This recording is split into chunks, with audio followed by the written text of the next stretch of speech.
18ാമത് ലോക്സഭയിൽ speaker deputy speaker സ്ഥാനത്തേക്ക് ആരെന്ന കാര്യത്തിൽ ചർച്ചകൾ പുരോഗമിക്കുകയാണ്. ഘടകകക്ഷികളായ ജെഡിയുവും ടിഡിപിയും സ്പീക്കർ സ്ഥാനം ആവശ്യപ്പെട്ടെങ്കിലും ഇവ വിട്ടു നൽകാൻ ബിജെപി തയ്യാറാകില്ല. ഇത് സംബന്ധിച്ച് തീരുമാനവുമായിട്ടില്ല. തെരഞ്ഞെടുപ്പിൽ സമവായത്തിലെത്താൻ ശ്രമിക്കുകയാണ് ബിജെപി. ഭർതൃഹരി മഹാതാബ്, ഭാഗൻ സിംഗ് കുലസ്തെ, രാധാമോഹൻ സിംഗ്, പുരന്ദരേശ്വരി, മൻസുഖ് ഭായ് വാസവ, ഓം ബിർള എന്നിവരുടെ പേരുകളാണ് ബിജെപിയിൽ നിന്ന് സ്പീക്കർ സ്ഥാനത്തേക്ക് പറഞ്ഞു കേൾക്കുന്നത്. 2014-ലും 19-ലും ബിജെപിക്ക് ഒറ്റയ്ക്ക് ഭൂരിപക്ഷം ഉണ്ടായിരുന്നതിനാൽ സുമിത്ര മഹാജനെയും അതുപോലെ പിന്നീട് ഓം ബിർളയെയും എതിരില്ലാതെ നാമനിർദ്ദേശം ചെയ്യുകയായിരുന്നു. എന്നാൽ ഇത്തവണ അത്തരമൊരു സാഹചര്യമുണ്ടോ എന്നുള്ളതാണ്. ഒറ്റയ്ക്ക് ഭൂരിപക്ഷം ബിജെപിക്കില്ല.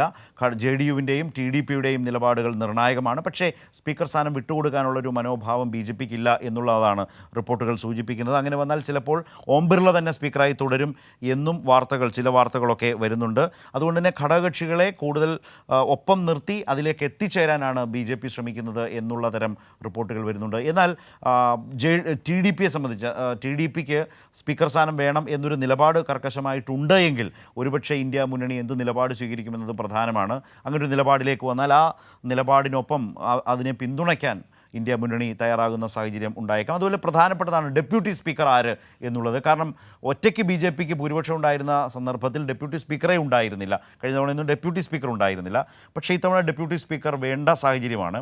ആ ഡെപ്യൂട്ടി സ്പീക്കർ ഘടകകക്ഷികൾക്ക് വിട്ടുകൊടുക്കാമെന്നൊരു നിലപാട്, വേണമെങ്കിൽ ടിഡിപിക്കോ ജെഡിയുവിനോ വിട്ടുകൊടുക്കാം എന്നൊരു നിലപാട് ബിജെപി സ്വീകരിച്ചേക്കാം.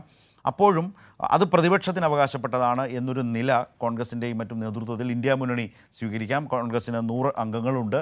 ഇന്ത്യ മുന്നണിക്ക് ആകെയും ആ നിലയിൽ ശക്തമായ ഒരു പങ്കാളിത്തം, സാന്നിധ്യം ലോക്സഭയിലുണ്ട് എന്നതുകൊണ്ട് തന്നെ ആ അവകാശവാദം മുന്നോട്ട് പോകാം. അപ്പോൾ അതുകൊണ്ട് തന്നെ സ്പീക്കർ, ഡെപ്യൂട്ടി സ്പീക്കർ തിരഞ്ഞെടുപ്പ് എന്നത് ഈ സർക്കാരിനെ സംബന്ധിച്ച് അല്ലെങ്കിൽ ഈ ലോക്സഭയെ സംബന്ധിച്ച് വളരെ ശ്രദ്ധേയമാണ്, നിർണായകമാണ് എന്നതും വരുന്ന കാര്യമാണ്. അതുപോലെ പ്രോട്ടം സ്പീക്കറായിട്ട് കൊടിക്കുന്നിൽ സുരേഷിന് നല്ല സാധ്യതയുണ്ട് എന്ന് റിപ്പോർട്ടുകൾ പറയുന്നു.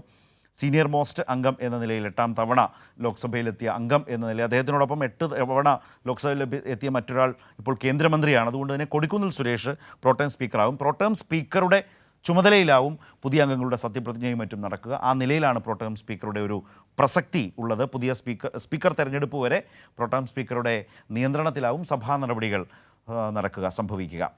ഇതാണ് ഈ നിലയിൽ സ്പീക്കർ, ഡെപ്യൂട്ടി സ്പീക്കർ സ്ഥാനങ്ങളുടെ തെരഞ്ഞെടുപ്പ് ഈ സർക്കാരിൻ്റെ കാലത്ത് ഇപ്പോൾ കൂടുതൽ ശ്രദ്ധേയമാകുന്നത്. അതുകൊണ്ട് തന്നെ ഏതൊക്കെ പേരുകൾ ഏതൊക്കെ തീരുമാനങ്ങളിലേക്ക് എത്തുന്നു എന്നത് എല്ലാവരും ഉറ്റുനോക്കുന്ന കാര്യമാണ്.